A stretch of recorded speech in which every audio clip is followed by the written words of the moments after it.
Hello everyone, welcome to study flax. Part 2 और part 1 को देखने के बाद हाजिर है आप लोगों के लिए पार्ट 3। बहुत इंपॉर्टेंट 25 क्वेश्चन क्लास 10 से, और इसके बाद हाजिर होगी video number part 4 for SST general preparation. तो प्लीज़ अगर अभी तक चैनल को सब्सक्राइब नहीं किया है तो चैनल को सब्सक्राइब कर दीजिए और वीडियो को लाइक और शेयर ज़रूर कर दीजिए। Let's continue with our video number 3। Part number 1 में हम 25 क्वेश्चन कर चुके थे और पार्ट नंबर 2 में हम 25 क्वेश्चन कर चुके थे, लेकिन वो थे 9 क्लास के इंग्लिश बुक से। अब हम 10 क्लास के बुक से 25 और 25 क्वेश्चन करेंगे, पार्ट नंबर 3 और पार्ट नंबर 4 को। अगर आपने अभी तक पार्ट नंबर 1 और 2 नहीं देखे तो प्लीज़ इसको भी देख लीजिए। अब कंटिन्यू करते हैं हम क्वेश्चन नंबर 51 पार्ट नंबर 3 से, ठीक है। The word that is opposite in meaning to affluent is rich, well mannered, poor. तो डायरेक्ट की जहन में क्या आता है? अफ्लुएंट से रिच हमारे जहन में आता है, लेकिन एक्चुअली में अगर आप क्वेश्चन ईटा बिल्कुल इसी तरह की ट्रिकी क्वेश्चन लाते हैं, ठीक है। The word that is opposite in meaning, जब अपोजिट आ जाता है तो फिर क्या बनेगा? पुअर बनेगा, ठीक है। अगर इसका मीनिंग पूछेगा तो रिच आएगा, ठीक है। Question number 52। The word closest in meaning to impoverished, impoverished is तो हमारे साथ इसका ऑप्शंस क्या है? Having money, without money, having good health. तो इसका ऑप्शन क्या है करेक्ट? विदाउट मनी, ठीक है। Question number 53। Success is an example of countable noun, uncountable noun, abstract noun. तो सक्सेस हमारे साथ क्या है? एक एब्स्ट्रैक्ट नाउन है, ठीक है। अदर एग्जांपल्स एब्स्ट्रैक्ट के हमारे साथ क्या बनते हैं? Bravery, happiness, humility. फिर दूसरे आर्ट्स और साइंस के जो नेम्स है, बायोलॉजी, केमिस्ट्री, इसी तरह के जो नेम्स है वो भी क्या है? Abstract name. 54। Honey is an example of countable noun, uncountable noun, material noun. तो हनी हमारे साथ क्या है? एक अनकाउंटेबल नाउन है, ठीक है। Other example of uncountable noun में हमारे साथ क्या आता है? शुगर आता है, टेबल साल्ट आता है और सैंड वगैरह आता है। इस तरह के नेम जो है ना हमारे साथ क्या आता है? अनकाउंटेबल नाउन में आता है। कमेंट में ज़रूर कुछ ना कुछ तो बता दीजिए, पता ही नहीं चलता यार आप लोग वीडियो देख रहे हैं या नहीं देख रहे हैं, तो प्लीज़ कमेंट में बता दीजिए। Question number 55। अच्छा जी, तो क्वेश्चन नंबर 55 में हमारे साथ क्या है? The correct plural of the word fish is. तो नॉर्मली हम अगर आप देख ले तो जहन में डायरेक्ट क्या आता है? फिशेज आता है, लेकिन इसका करेक्ट ऑप्शन क्या है? फिश। फिश का प्लूरल भी फिश आता है, ठीक है। ये एक टाइप में ग्रुप को भी रिप्रेजेंट कर सकता है, ठीक है। अच्छा जी, 56। क्वेश्चन नंबर 56 में क्या है? The champion lesson, the champions lesson is adopted from dash by Ferry Thomas. तो 10th क्लास के बुक में जो चैंपियन लेसन है ये किस चीज़ से अडोप्ट किया गया है? तो इसमें ऑप्शन क्या है? एमिलो Brothers, Amigo Brothers, both A and B and none. तो ये एमिगो ब्रदर से लिया गया है। फेरी थॉमस ने लिया है किस लेसन से? एमिगो ब्रदर से। अच्छा जी, question number 57। Ali was dark, short and husky. In this sentence the phrase short and husky means thick and strong, small and well built, huge and muscular. तो ये इसका वो बॉडी स्ट्रक्चर बयान करता है। तो शॉर्ट और हस्की हम मस्कुलर के लिए यूजुअली और वेल बिल्ट और स्ट्रॉन्ग के लिए यूज़ करते हैं, ठीक है। तो इसमें करेक्ट ऑप्शन क्या है? Small and well built, correct option. Mister Simi lives dash the corner. तो इसमें प्रीपोजिशन जो है ना, एक प्रीपोजिशन की क्वेश्चन है, तो इसमें क्या आता है? At, on, by. तो करेक्ट ऑप्शन क्या है? On the corner. The Sammy lives on the corner. Question number 59। The poem dreams is written by Angela Morgan, Langston Hughes, Mary Lesley. तो ये 10th क्लास के जो पोइट्स हैं इसको भी मैंने एक जगह पे वो क्या है लिख लिए हैं, मैं आप लोगों के साथ शेयर करता हूँ। अच्छा, तो क्वेश्चन आप लोगों ने देख लिया। अब मैं आप लोगों के साथ ये फ्लैश कार्ड इसको याद कर लीजिए। हमारे साथ जो 10th क्लास में पोएम्स हैं, ड्रीम्स हैं, इन स्पाइट ऑफ वार है, इक्विपमेंट है, they have cut down the trees और अपॉर्चुनिटी है। तो ड्रीम्स किसने लिखा है? लैंगस्टन ह्यूज ने। In spite of war, Angela Morgan. Equipment, Edgar Guest. They have cut down the trees, Mary Lesley. In opportunity, Walter Malone. तो remember this flash card. और अब मैं आप लोगों को क्वेश्चन की तरफ ले चलता हूँ। क्वेश्चन क्या है? The poem dreams is written by, तो क्या है? लैंगस्टन ह्यूज है। और अगर आप वीडियो नंबर फर्स्ट को देखें तो मैंने आप लोगों के साथ ये फ्लैश कार्ड वहाँ पे शेयर किया है 9th क्लास में कि ये पोएम किस किस ने लिखे हैं, ठीक है, 9th क्लास के पोएम्स को, तो वीडियो नंबर फर्स्ट में मिल जाए, ठीक है। अब आते हैं क्वेश्चन नंबर 60 पे। क्वेश्चन नंबर 60 हमारे साथ क्या है, in the lines life is broken winged bird the poet uses the technique of, तो कौन सा जो है ना एक फिगर ऑफ स्पीच पोएट ने यूज़ किया है, पर्सोनिफिकेशन, सिमाइल, मेटाफोर। तो ये एक्चुअली में मेटाफोर है। मेटाफोर क्या है, जब पोएट एग्जैक्टली किसी इस चीज़ को ले लेता है, ठीक है। लाइक अदर एग्जांपल में आप देखें, life is a barren field, life को एक बैरन फील्ड बनाया हुआ है, तो ये भी एक मेटाफोर का एग्जांपल है। ही स्टेयर्ड हिज वेलवेट हेड, तो इसने अपने वेलवेट हेड, ये ऑलरेडी हम पिछले क्वेश्चंस में कर चुके हैं, ठीक है, इसको याद रख लीजिए, ये इसके मेटाफोर के एग्जांपल्स हैं। Question number 61. According to the poet, life without dream is dash, lush and hopeful, hollow and bleak, dynamic and productive. तो correct option इसमें क्या है, hollow and bleak, ठीक है। Life without dream is hollow and bleak। अच्छा जी, तो question number 62 हमारे साथ क्या है, choose the sentence that does not have an intransitive verb. तो कंसेप्ट हमारे साथ क्या है, transitive verbs which requires an object and transitive verb which do not require an object.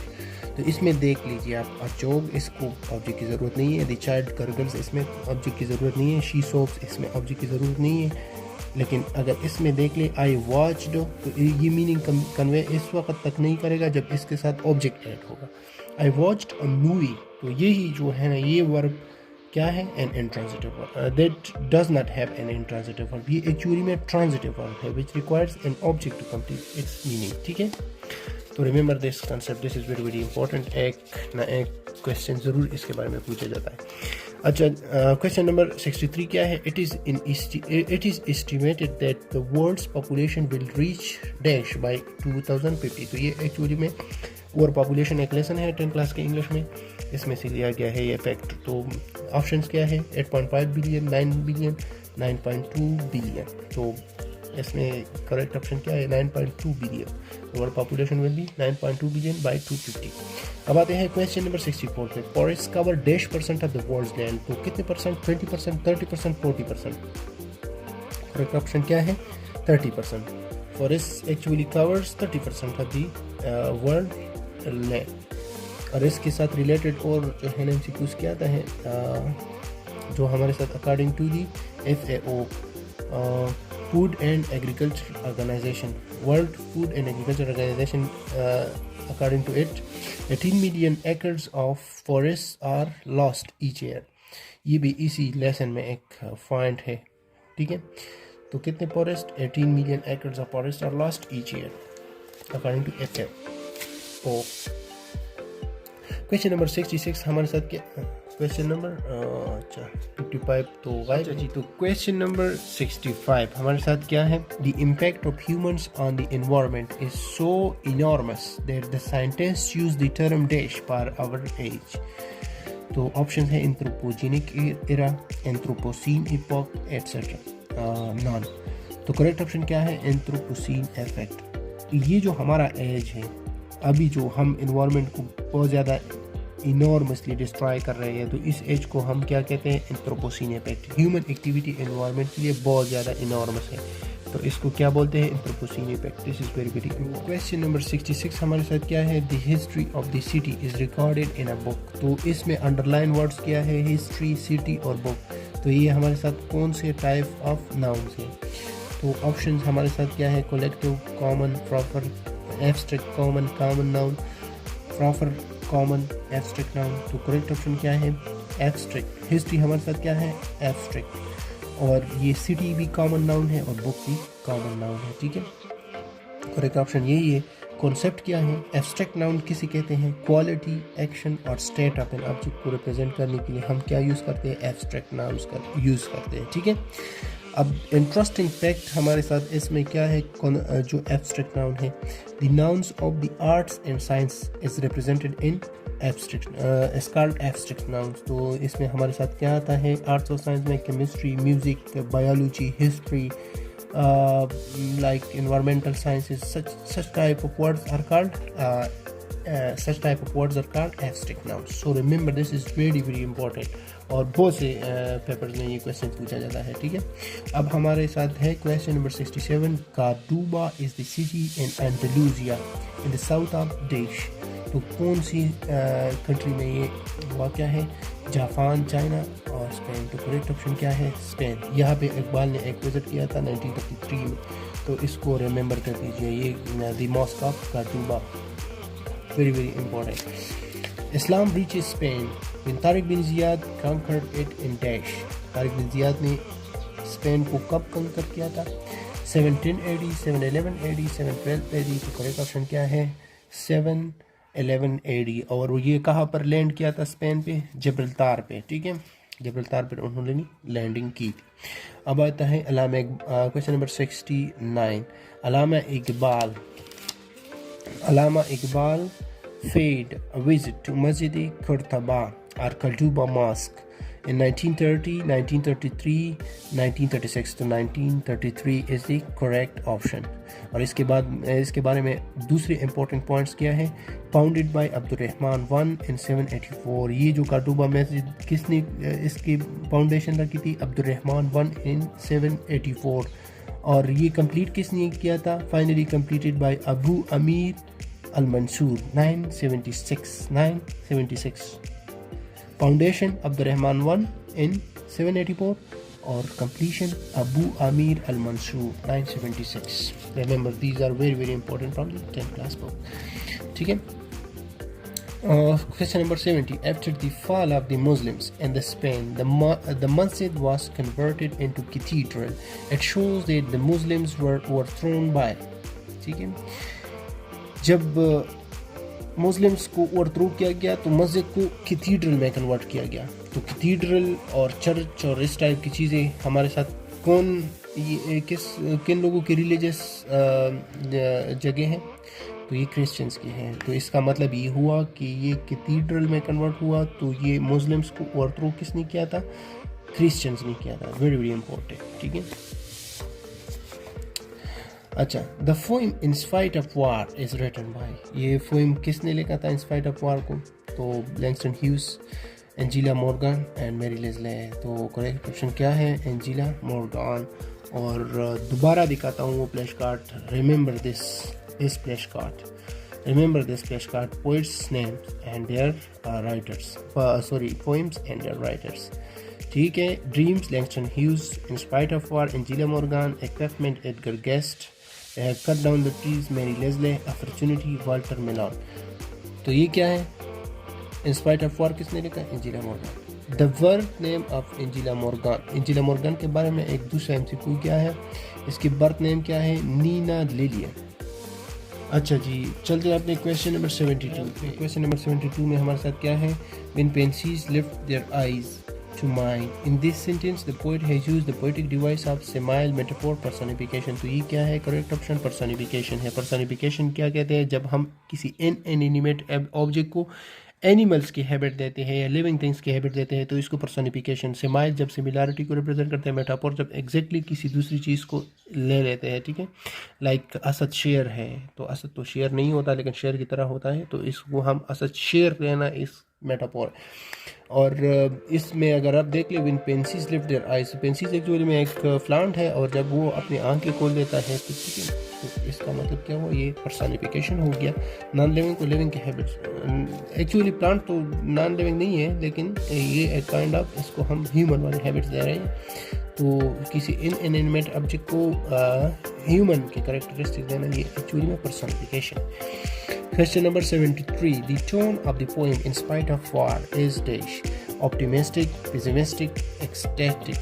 तो एक्चुअली में ये इसका टोन क्या है? ऑप्टिमिस्टिक है। वार के दौरान जब वो बातें करता है तो वो लाइफ और एक्सटेसी और खुशी इन चीज़ों के बारे में बातें करता है। तो इसका मतलब क्या हुआ? इस पोएम का टोन ऑप्टिमिस्टिक है, पॉजिटिविटी की तरफ जाता है। पेसिमिस्टिक जब हम किसी चीज़ में, हर चीज़ में नेगेटिविटी तलाश करते हैं, पेसिमिस्टिक अप्रोच उसे कहते हैं। Optimistic positive approach. 74. The town where they lived was governed by a despotic leader। तो इस क्वेश्चन में क्या पूछता है?